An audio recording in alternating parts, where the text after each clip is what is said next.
Hello, everyone, and welcome back to another episode of CleanTechies, the podcast.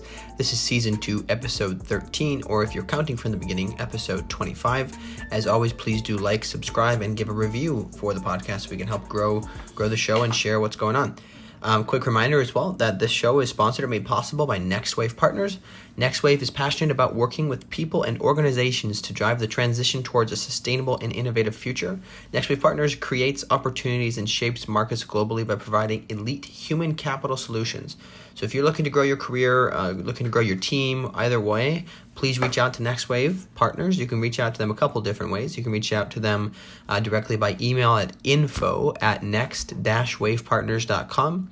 You can also go to their website, find a consultant that works within your space, and reach out to them through there. The website is next-wavepartners.com.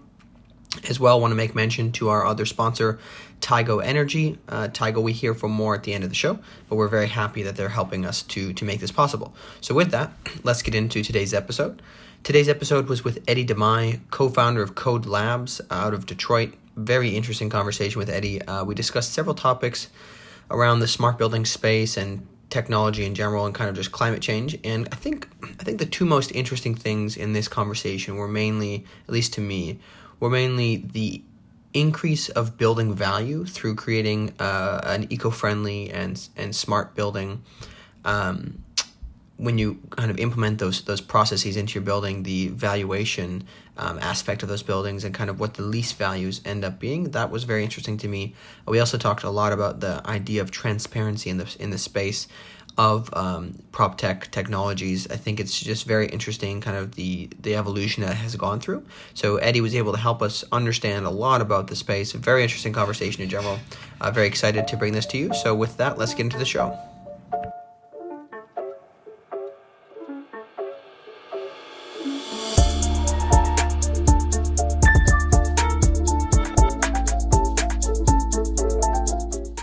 All right, welcome to the show, Edi. How's it going today? Going good, man. How you doing? I'm good. I really appreciate you coming on today. So I guess for everybody, why don't you just start off by giving us a bit about your background and maybe some of your accomplishments? You have quite an interesting background from what I can tell. Yeah, thank you, man. Appreciate you having me. So by way of background, I'll kind of start, way back, and I'll try and keep it as concise as I can. But so Edi Demaj, I moved to U.S. I'm originally from a small country out in Eastern Europe called Kosovo. Moved to U.S. in 1999. There's quite a bit going on in Kosovo in 97, 8, and then into 99. I was fortunate enough to kind of have the opportunity to move to U.S. Living through a war, making it out alive with my immediate family, and then having the opportunity to move to U.S., which has been literally the greatest thing that's ever happened to my whole family. And then moving here, at 14, with my younger brother and my parents, it's a new life. It's a new way. But this country has kind of a way to, that whole boiling pot, analogy that's used. That's really how it's worked for us. I went to school here, and then became fascinated with real estate at an early age and technology, but real estate first. And the reason why is I had a mentor and a coach of mine who I met early on in my life in U.S., who was big in real estate. And us moving here as immigrants, you don't have a whole lot of money. You're getting started, and this guy had it all. At least to me, he had it all. And so we became, both myself and my younger brother, who's my co-founder in KODE Labs, became fascinated with real estate. We thought that, real estate was kind of the way to, a good life. So that's how we got into, real estate early on. But along the way, co-founded a couple companies, started with software development, started a survey company that failed, and then got into the buying and selling part of real estate on the residential side. Co-founded a company with my brother and another guy, Justin, in there. Grew that to be to get in the top 5 brokerages in Michigan, then expanded to Florida. My brother and I then exited that. My brother went on to work for a company in the building integration space became a partner and the chief operating officer there at a very young age, probably the youngest in that space, frankly.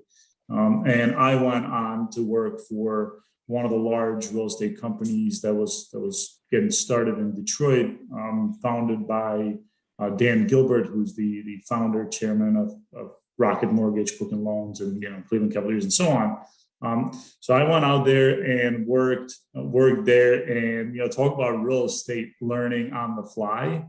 It was incredible because we were like, his whole focus was, I'm going to bring the city back, and I'm going, like, in order to do that, we have to essentially update, upgrade, attract people to these buildings. So we were buying not in a traditional way where the only due diligence was that it was Dan's vision that if we do this, they will come. Not like, I buy this building, I do due diligence, what am I, how am I going to be able to underwrite this, so on and so forth. So we were literally like buying, it was startup with, unlimited funds.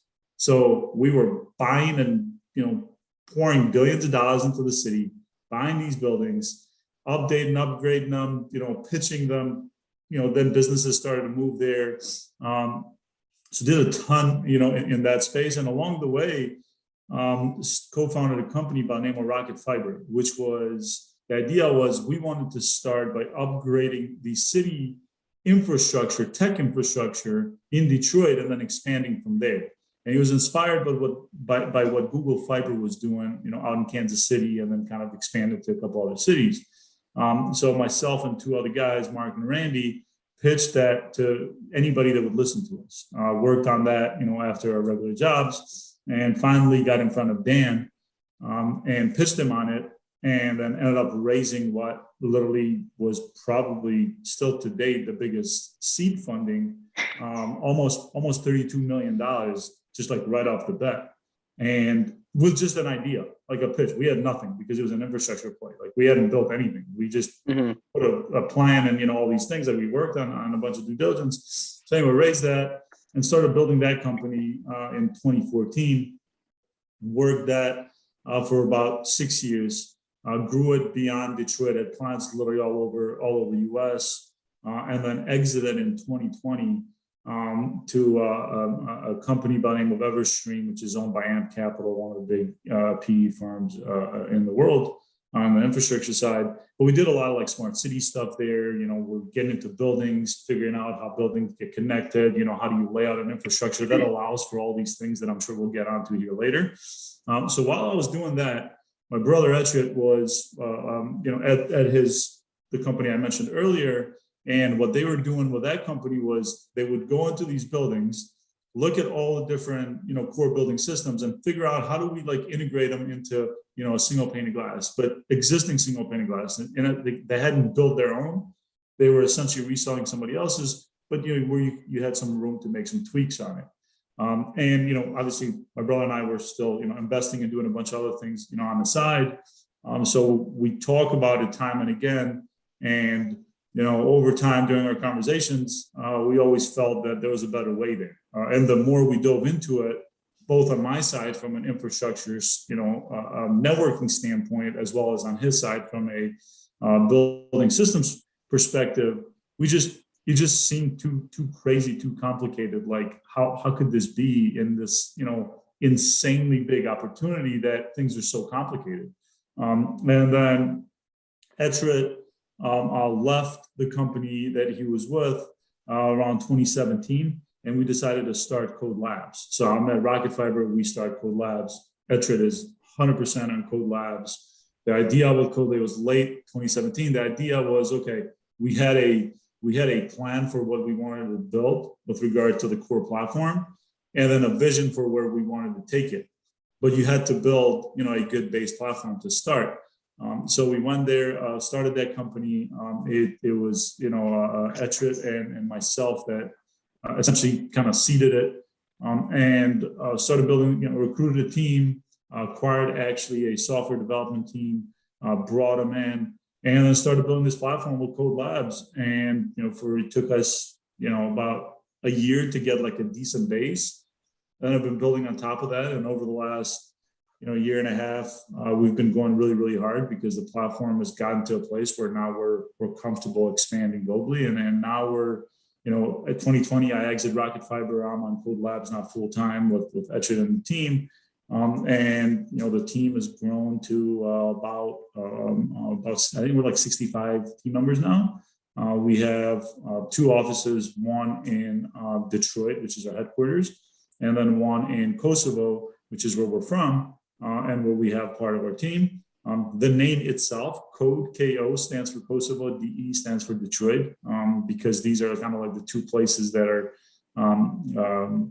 close to both Etchett and I, and really the rest of our team now, because that's where we're based. We're extremely passionate about finding ways to give back to these 2 places specifically, but then helping the country that gave us so much holistically, as well as the country we come from. But like now it's turning into this like global thing. Like now we're doing business in US and Canada, we have Australia, we're starting UK, looking at the rest of Europe. So it's been an interesting last few years, especially last year and a half or 2. So that's by way of that's my background. Yeah, I mean, I think it's extremely fascinating. There's so many things we could unpack here. I think we'll have to focus on maybe a couple things. I first will comment, obviously, I don't know if many people know this from listening to my podcast, but I love Detroit. I know we talked about it before the show, but Detroit's such a cool city with so many interesting people doing really amazing things, in my opinion. So I think it's great you guys are. It doesn't surprise me that you want to pour back into the city. Let's put it that way.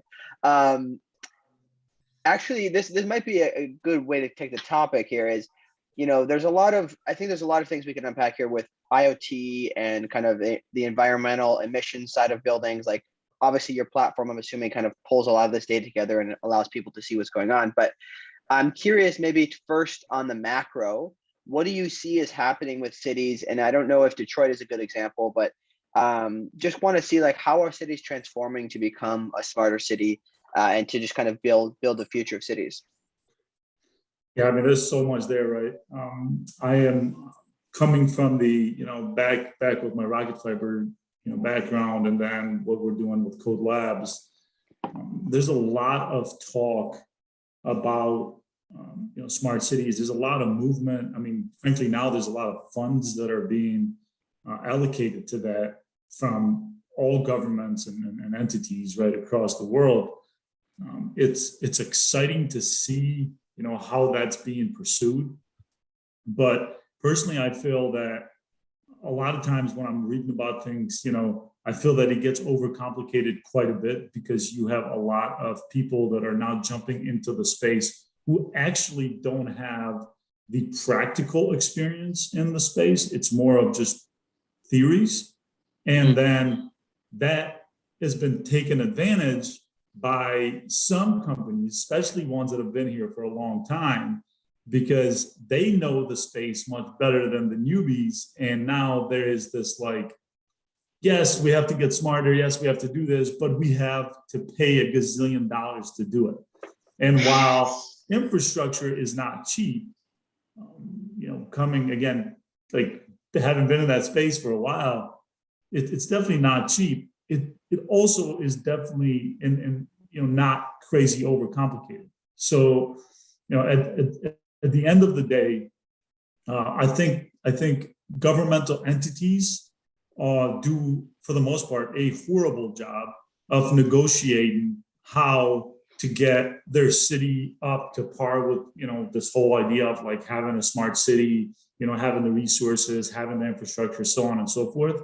I mean, I can tell you, I've been personally involved with multiple cities, talking to them and how they were pursuing it, and it's literally complete insanity to me in the way that they pursue it. And it's not necessarily their fault. It's just like I don't know how to be a doctor. Like I could talk about it theoretically, but I don't know how to do it. So you see this like I'm going to go and hire the head of smart cities for the building for the city, and he or she is going to coordinate everything. And some of them mean well, but it's like, man, like governmental entities and the bureaucracy there, I feel like it's just continues to keep us down. And frankly, the last thing I'll say there is that, so yes, there's a huge movement towards it. Yes, it's exciting.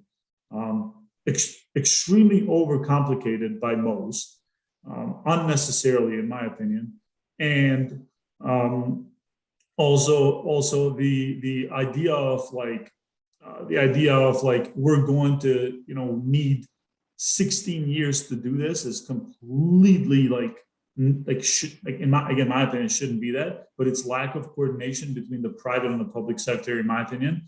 And then the last thing is, as a person that's extremely passionate, like a proud U.S. citizen, and the person that wants to see U.S. continue to lead, it's extremely concerning to me how slow we're moving with some of these things. And yes, there's a huge movement again of like allocating funds, but just allocating funds is not going to solve for it, in my opinion. I think it needs a strategy that is a strategy that, frankly, some other places around the world have taken and have been successful at. And why not take that and see where we can make it better, but continue to drive a bit faster?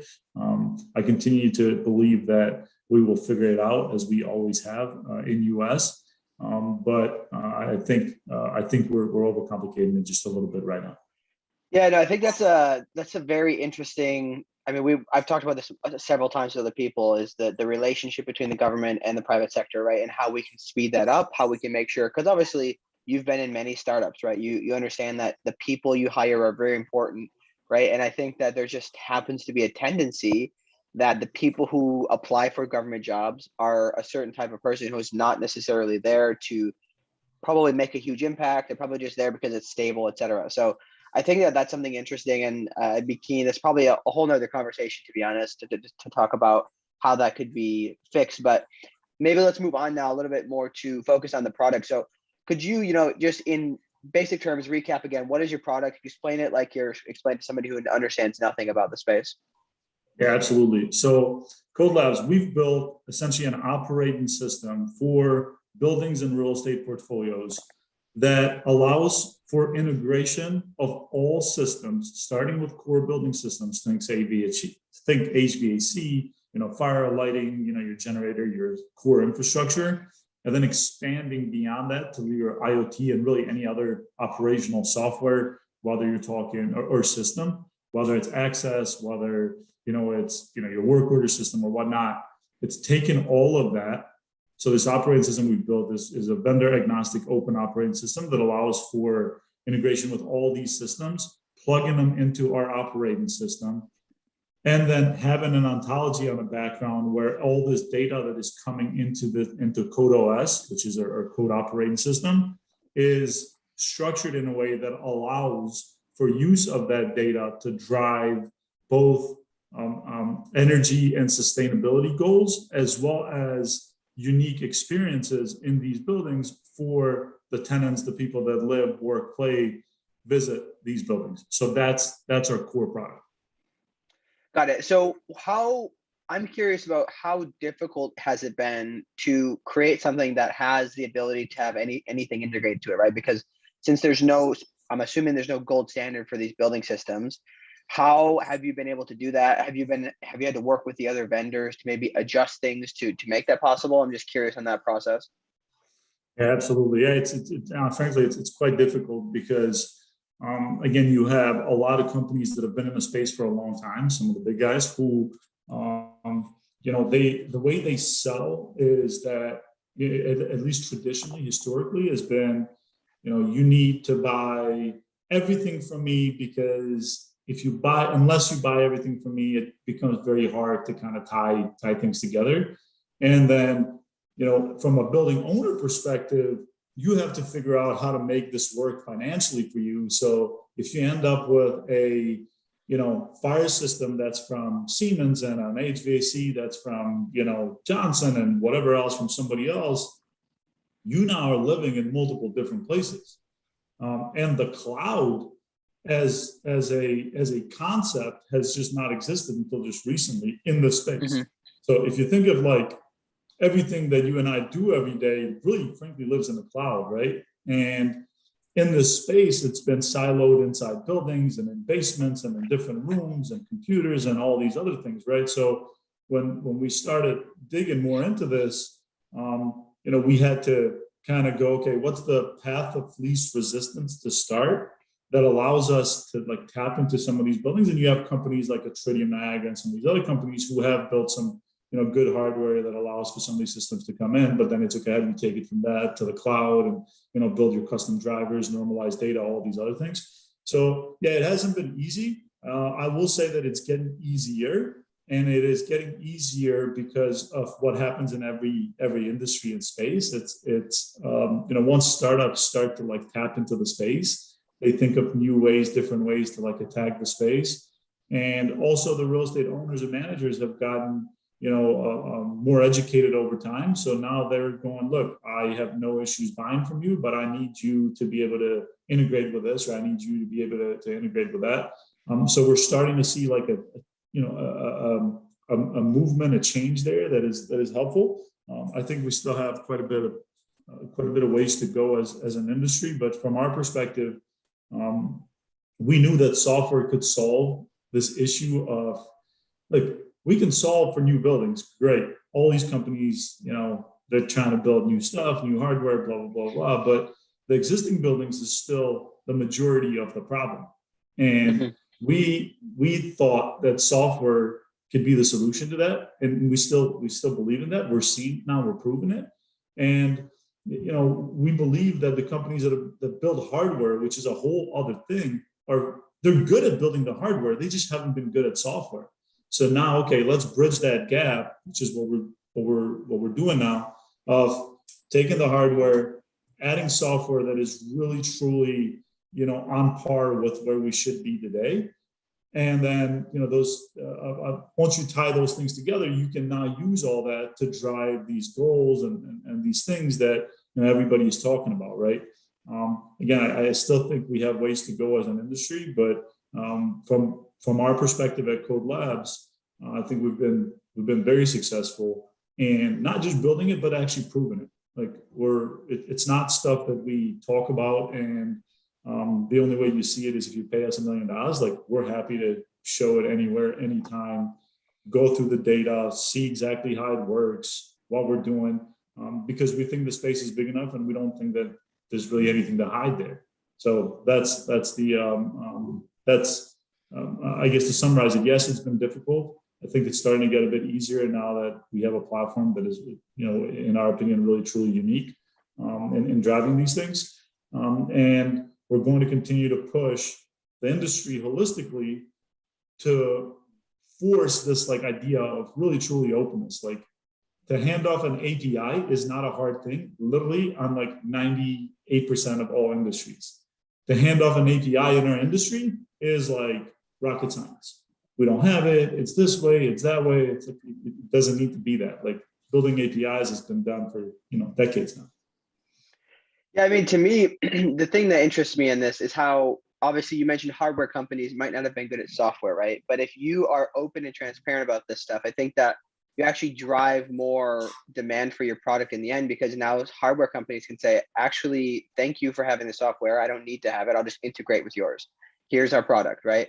And then they can even be better at that, which also allows building owners to have, there's going to be a more competitive market, because everybody, one company doesn't have to provide all the services, right? They can do what they're best at, or the best 3 things, and then leave the rest to somebody else, and it can all integrate. So this is interesting to me. It's obviously a huge space. I think it is. There's obviously many moving parts, and it can be complex at times, but I'm curious to change the topic a little bit more to once a building owner has this data, how, I like to talk about the financial returns here. Like, what is the model that you guys have? How can building owners benefit financially from this? Obviously, I think we're looking at the potential of carbon emission taxes, like stuff like that. What are you just seeing there? I want to understand kind of the economic side of things. Yeah, absolutely. Great question. So, as you know, whenever there's been a conversation about smart buildings, integrations, automation, all these things, the question or the difficulty has always been and the cost to do these. Because again, historically, we've known the cost of hardware. We can include that in our underwriting of the building when we do the planning, budgeting, projecting of the building. But the issue Now, the second you get into this like idea of, okay, now we need to integrate these and do this, and the costs have been so high that in most cases, it's been frankly very, very difficult unless the owner just wanted it. It's been very, very difficult for them to make sense of it because the ROI has never been quantifiable historically. Now, as time has gone on, especially over the last few years, we're starting to see more focus on, hey, yes, you can do this, and here's where you're going to get some of the ROI, which is great. From our approach to the space has been, we need to disrupt not just the ability to integrate any and all systems as a plug and play, but it also needs to be done in a way where when we talk to an owner, it is not, again, back to my like crazy complicated pitch that is made. It doesn't need to be a complicated pitch, and it can be quantified for the owner in a way that they understand it without being a control specialist or IT specialist or whatever the case may be. And the way that we've approached that is we needed to make sure that, again, we have a platform that is open. We have a platform that can handle these integrations. Once we integrate with one thing once in a portfolio, we should be able to do that repeatedly in really any portfolio in a way that speeds up the process. That drove us to build an application, a product that we've built inside KODE Labs, which is the only one of its kind in our space. That is, we call My MSI, but in essence, it's an application for master systems integrators. So, and what it does is it helps with everything from how you intake information in, whether it's an existing or new construction. So taking all of that data, having it normalized into this platform, so you already start to create this digital twin of data for any building or portfolio, and then tying that to our operating system so you can go, okay, you said everything, like here's everything that's supposed to be there. Great. We've documented everything down to like warranties and dates and the whole 9 yards. Now we tie that to our operating system that integrates with the actual building itself to check against that and go, okay, everything that you said is there and or is supposed to be there. Is it actually there? Let's now do this digital commissioning. And in the event that it's not, and it's a completely fully automated process, in the event that that's not done, make sure that we're sending a report that's concise that says, hey, here's what's missing. Once this is checked, literally all you have to do is check it on here. We run it again, confirm that it's there, and it's rock and roll. What this does is it speeds up this idea or this concept of being able to integrate with all these systems, which everybody else does very manually. I push PDFs, I push a link, I download a bunch of paperwork, I go through it. Now I have some actual human that goes around trying to do this whole, check-in all over the place from a commissioning perspective. We zoned in on that, laser focused on that. How do we speed up that process? Because speeding that process up means that we can now do these things in a cost-effective way. And then once that cost is lowered, then it's like, okay, how do we now use actual data science and engineering to, as all this data is coming in, to use, to take advantage of this data to drive quantifiable ROI, which is what we're doing, where it's like, okay, now over the past year, you've been spending X amount of dollars in energy, Y amount of dollars in maintenance. And again, these are all like hard numbers. It's easy math. It doesn't even require a crazy mathematician to run through these. And then go, okay, now we've integrated your building. And from the day that we've integrated your building and we turn these optimizations on, we now can look back and go, okay, you were spending $10 a year. Previous to this, you are now spending $5. The cost of doing this was, $6. So you're going to get your money back in 13 months or whatever the case may be. Our goal as a company is to provide a return on investment in existing buildings in 12 or less months. So when we do the pricing and looking at that, again, it's very, very data driven. But then you also have the balance of, I want all these experiences enabled, which some of the clients want. So you have to make sure that you're balancing all that. But again, to summarize, the whole idea of being able to integrate with any system and normalize this data is that you have the ability now to take advantage of that data to drive these different goals that may be in place. Some have risk mitigation, some have energy savings. Some have a balance of both. Some have, I want to be able to pitch the building as a smart building and be able to now charge more versus a building next door that doesn't have that. And again, we still have the issue of owner incentivization, which is a lot of buildings are, the way they're leased is in a way that all the costs related to energy are passed on to the tenants. So, I, the owner, may or may not be incentivized to really drive energy costs down.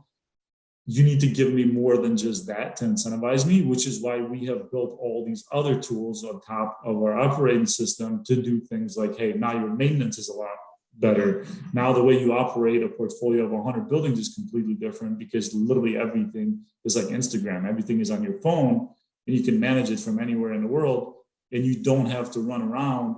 You actually are fed everything you need to look into manually, and things that can be done via, a cloud environment control. You can just do that from your phone or your computer.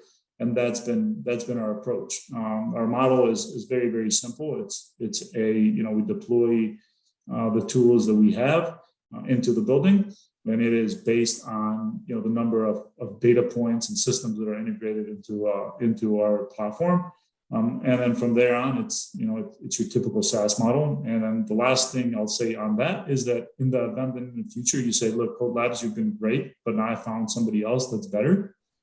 Everything that we do is literally a plug and play. It's just, we just point it to the next person or the next company, and they can pick up from there. It is not a complicated process at all in the way that it's been traditionally, and frankly still is in most scenarios. The idea is, look, once we do this, you should be able to do whatever you want. If you want to stay with us, and as long as we're delivering what we say we're going to, then great, you should keep us around. The moment you find somebody better, you should be able to do a plug and play with somebody new without us getting in the way of that. Yeah, this is interesting. So I think two things. I just wanted to recap, first of all, what you talked about, just to summarize for people. So it sounds like generally, once this data is all kind of being collected and the building is integrated, you can then reduce costs of existing things, right? So not only are you reducing costs, but you also mentioned, and it's actually something I just wrote about. I just wanted I'm glad to hear it from somebody who's in the space, that you can then charge an additional, possibly a premium on your building if it's, a carbon neutral building, or if it's, a smart building that's offsetting its energy. So to me, I just want to recap that, because that to me is very interesting. That is a double whammy on the benefits there. But then obviously you mentioned the incentives, and I'm just curious to hear your thoughts on the incentives, right? You mentioned that you guys aren't trying to lock people in and stick them to your platform, because that, in my mind, that shows to me you're incentivizing yourself to make sure that you are always providing the best service and nobody's going to want to leave. And you also talked about the building, maybe the leasing agents or whatever, passing the costs down. Could you just talk about your thoughts on the incentive structure in general, and maybe broadly, maybe narrowly on this, whatever you want to talk about? But to me, the incentive structure of how we're going to change kind of this or fix this climate issue is very interesting one. Yeah, absolutely. So as a person who's had to literally, or has been involved in everything from buying buildings to working on, budgeting and underwriting and projecting and leasing and, what can we do? How can we do this? What we at KODE Labs do is we provide a way to have your building be a true smart building without it costing, a huge amount of money. And furthermore, being able to get the money that you're paying back in that very short period of time that, we target that 12-month period, so that to the owner, this becomes a no-brainer. Now, when we talk about, how do you incentivize the owner to, want to pursue this? And if you just talk about energy savings, look, it's great. And if the tenants are asking for it, they're certainly going to do it. But again, because those costs are passed on to the tenants, it's not the biggest incentive, other than you want to do good for the world and the globe. If you're in that, in that mindset. So you have to give more than that. And the way that we give more than that is by saying, look, you now can operate your building more efficiently. you now can save on maintenance costs. You now have the ability to use this data to create and enable these different user experiences that drive both energy savings, save on actual runtime of all these different systems, which is a capital cost to the owner in the event that those systems break. And then the pitch of a smart building is really, really interesting. So back in the day when I was with Rocket Fiber, there are studies, that have been going on for, I think, 12, 13, 14 years now, where if your building has good connection, specifically fiber to the building, the value of that building, when you go to, lease, rent, pitch, should go up somewhere in the range of 5 to 8%. Now, you layer on, now I have the building fully automated. I drive the energy costs to the bare minimum. Or I'm carbon neutral, whatever the case may be. I have all of these smart use cases enabled inside my building. What we're seeing with our clients from what they underwrite the building at, they've now been able to charge upwards of 15, 20% more on leases, which when you think from a real estate investment perspective, your traditional REIT is targeting 7, 8% return on their investment. You're now saying, look, by investing here, not only are you going to get your money back, here in a very short period of time, but when you pitch it to companies like Salesforce and Google and, all these sophisticated, high-tech companies that actually care about sustainability, they're willing to pay more for the unique experiences and for an energy efficient building. So your return on investment as, the head of investments for, a real estate company or REIT just changed drastically.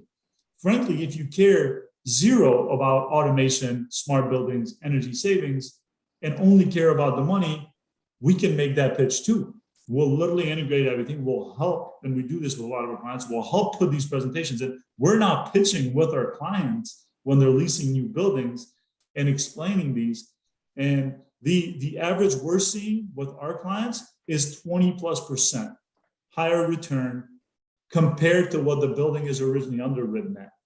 And people are like, that's insane. But look, we at KODE Labs are never going to lease space in a building that is not automated, that is not integrated, that is not smart, that doesn't have the energy efficiency that we think is right.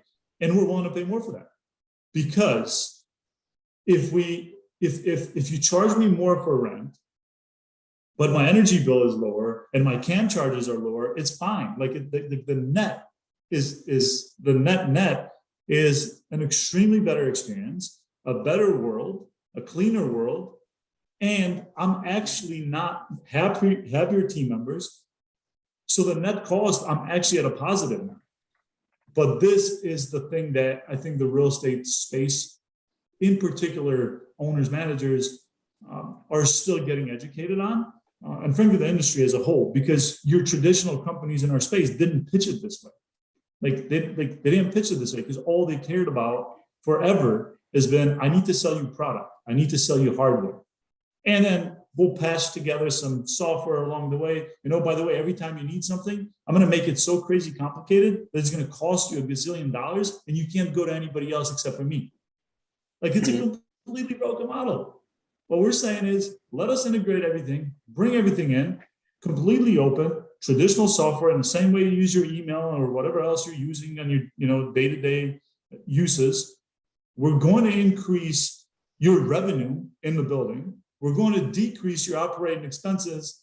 And if you want, we'll help you pitch your space to future tenants in a way that, again, a normal, non-techie, maybe even a non-crazy financial person can understand, which is, look, yes, I'm charging you $2 more for rent, but you're going to have your CAM charges come drastically down because your energy costs are going to be less, your overall utility costs are going to be less. The experiences that your team members have from the second they leave their house and get to the building, how they park, how they get to the elevator, how comfortable they are, like the actual cleanliness of the air, making sure you're balancing that you can't do any of these things. Like, people talk about these all the time, but then you go, okay, how are you doing this? They're like, well, yeah, we take a look at the HVAC and we do that. Like, there's a recent company, I won't mention their name, just raised a ton of money and they literally do nothing but look at the HVAC, which is the completely broken model, because it's like saying, I'm going to drive from A to B and all I care about is that I know where I need to turn left or right, but I don't pay attention to the traffic lights. I don't pay attention to, whether people are walking in front of me. Like, none of that matters. I'm going to get there in the fastest possible way because it's a clean road. You can't do that. You need to take into your calculation. You need to take all this other data that comes from these other systems and make sure that you really have the technological capabilities to account for all this.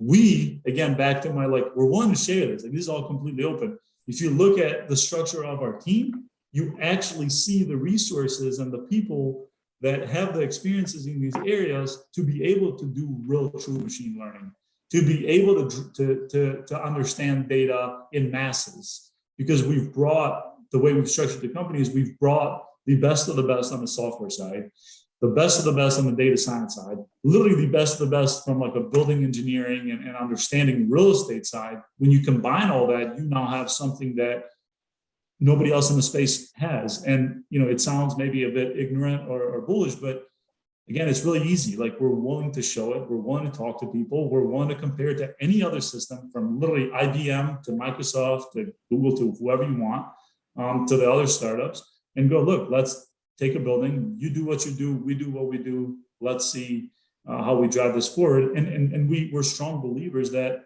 that's the way to kind of incentivize all of us to push the limit, because we may run into a company that's doing something really cool and give us a great idea. The market is so big, none of us are going to own 100% of it or even 20% of it. Yeah, that's something I find interesting. It's like a couple of things you mentioned is just the transparency aspect, right? The entire climate tech space to me is all about transparency, right? It's about showing kind of what's actually going down and finding out, how can we reduce these things by looking at it from the data perspective. But also I've noticed that obviously the competition aspect that typical business has is maybe a little bit less on edge with climate tech, because the whole goal obviously is to solve climate change, right? That's the issue, right? So people are more willing to be sharing, but they also want to at least get a good head start before they do. So this is interesting. Maybe one kind of final thing I'm interested in your perspective on is, what have you been seeing from the educational side of things, right? With people going through university to learn to even know about these types of jobs. Because to my knowledge, smart buildings has been a concept for a while. Probably it's evolved, especially in the past 5 or 6 years here. But I'm curious what you're seeing, or maybe what you're doing with working with universities just to educate people on, hey, these are career paths for you, or just educating people in general and the public about, hey, have you thought about this or that within your building operations? Yeah, so we work, we hire from some of the top universities around Michigan. As you know, Michigan is very, very strong, and the type of universities we have here. So you have University of Michigan, Michigan State, Wayne State. There's a ton of great universities around us, and we've hired students from there. We're involved, both myself and my co-founder, as well as others on our team, are quite involved with different universities where we speak to these different groups and talk about them. As you stated, the industry has evolved. We're also hired from some of the top universities around Europe, and some of those people work for our office in Kosovo. So as the space is evolving, as there's more talk about it, from, again, you hear from like the President of the United States to all these different prime ministers and presidents on down now, talking about it, to your Bill Gates, obviously Elon Musk, all these guys. So the more noise that's being created in the space from like the top down, the more people are interested to see what's happening. You have people like, recently, I think Bill Gates said that, the next $10 trillion companies, or whatever he said, are going to come from, from our space, right? So now you're seeing a lot more interest from the, I'll call it the younger generation in the space. We at KODE Labs are trying to continue to again, talk to these different groups. We get invited quite a bit, literally across universities from all over the place now.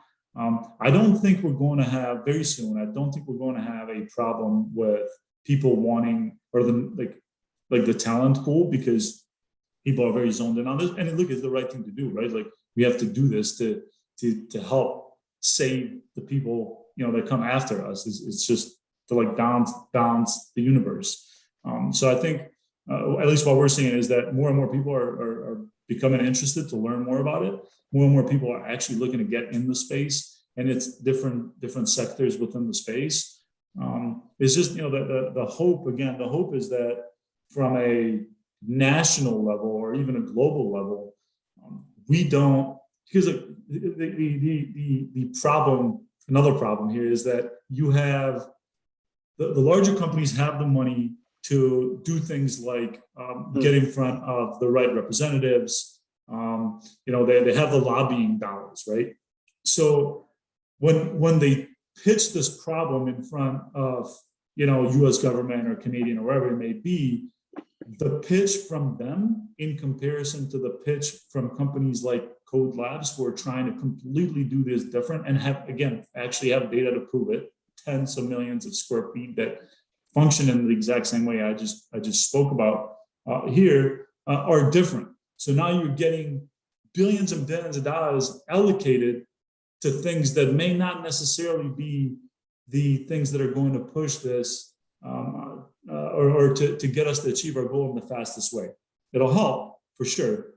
But if those funds are actually allocated to some of, the other solutions that the big companies that have the lobbying money are not as good at, I actually think we'll reach our goal a lot faster. So it's that balance there. But the hope is that as new, going back to your initial question, as new generations get more involved in this space and, the public holistically becomes more educated in the space, that we'll see better decision making from the top down. Yeah, this is something very interesting. I actually never had thought about that from the facilitator perspective, right? Obviously, I have seen a lot of companies talk about regulation and kind of how they promote those things, but I never thought about it from a perspective of they're probably going to bid for it in a way that's best for them to benefit and to help change, which is maybe there's some good out of it, right? But maybe it's not the best option. Just this idea of facilitating, kind of making things happen, because I think the information gap between these people is oftentimes very large, and there's not like I don't know, a chief partnership officer or something like that who's like going out and finding these people and connecting them when they really should correlate these things together. So this is very fascinating to me. I mean, it's crazy, right? Like if you think of again, like I look at what other spaces do, even again, the space I was in previous to KODE Labs, which is internet service companies, right? They used to not share anything with each other. Over time, they have learned that if they share with each other, their market share will actually expand, right? So whether it's sharing infrastructure, whether it's sharing information, well, there's a whole lot to talk about there, and I have a lot of strong feelings on that side. But in our space, right? Like today, you're putting regulation in that says, like, this is literally this is an actual example that says you have to have energy usage per square foot or whatever at this rate. So you're doing all this to force the owners to invest in the space. Great, phenomenal. But what you're not doing is putting regulation in that says every time you, the big hardware makers of the world, build this stuff, you have to have an open API, the ability to communicate with these other things, some normalization of data. You don't need to know the space in great detail, Tom. Like, you don't need to know what a VAB is to know that if things communicate in a way that is smooth, that has, that is a plug and play like other systems in the world communicate, it will be a faster pace to reaching our goal, right? So you're telling the owners they need to get the buildings to this, but you're not helping them by putting things in place with regard to the industry holistically. And I'm not saying like go and like regulate the industry like down to the greatest detail. I'm just saying this should require that things are open. But what we're seeing, which is phenomenal, and we've been pushing this a lot, and we're going to continue to push it even harder, is that owners are now going, look, if you don't have this, you can't come in. So, the great, open economy kind of solving for itself. Yeah. So there's a balance there, but again, I think a little assistance in the right areas from the top could help speed this up in a way that I don't think is being talked about. Yeah, I think that's always, regulation is a topic that's a super tough one, because it goes back to the incentives, right? If you incentivize the people incorrectly, you might be just wasting a decade on something, right? Like, I think the example is, if you have a 4-lane highway and all the cars that exist can go 45 miles an hour, and you build one that goes 70, but they're on the same highway, that car is stuck in traffic, right? So I think it's interesting, but man, there's just been so many. To me, this whole space of transparency, IoT, climate tech, it all ties together so intricately. It's very interesting. So I really appreciate you coming on today. We're about out of time here, but I'm just curious, are there any final thoughts you wanted to offer to wrap up the show? And I appreciate you having me, man. Really, and appreciate all you do for the space to try and get the word out and really help, I guess, educate the masses. I've listened to a lot of your podcasts. It's phenomenal. So thank you for doing this. I know you do it because you're just passionate about the space. Thank you for having me here and KODE Labs. And the last thing is, look, if anybody that listens to this wants to actually just see what I just talked about, just reach out. Anybody on our team is willing to jump on a call. We don't need NDAs. We don't need any of that stuff. We're happy to just show you what we're doing, because we think that the more people see and do this, the better the world is going to be long term. Awesome. Very good. That's what we love to hear. Thanks so much for joining, Eddie. We'll see you next time. Have a good one, man. Thank you. Thanks so much for joining on today's show. I hope you found a lot of value out of the conversation with Eddie. As always, would love to hear your thoughts. You can reach out to me directly on Twitter at Silas Mähner. You can join the Slack channel and discuss it there. We have a number of people in the space in our Slack channel that are just interested in kind of these things. We love to have conversations about it and share what we've learned, share other related media as well. And also want to take a moment to thank our sponsor, Tigo Energy. So with Tigo, dare to be different with Tigo Energy. The leader in module level power electronics from Silicon Valley has revealed the installer-focused energy intelligence residential solar plus battery storage solution. You can go to tigoenergy.com/CleanTechies for more information. That's TIGOENERGY.com/CleanTechies for more information. And as always, please do share this with friends. Share it with somebody. Typically, we ask to share it with somebody who is interested in the space, but also somebody who might be a denier of I guess just not a big fan of the space, but could find this very valuable and might change their mind. Always like to do that. As well, please do subscribe to the newsletter that comes out every month on the 27th. And again, you can support the show directly by going to the Buy Me a Coffee link in the description. But other than that, we really appreciate you joining us, and we will see you next time on CleanTechies, the podcast.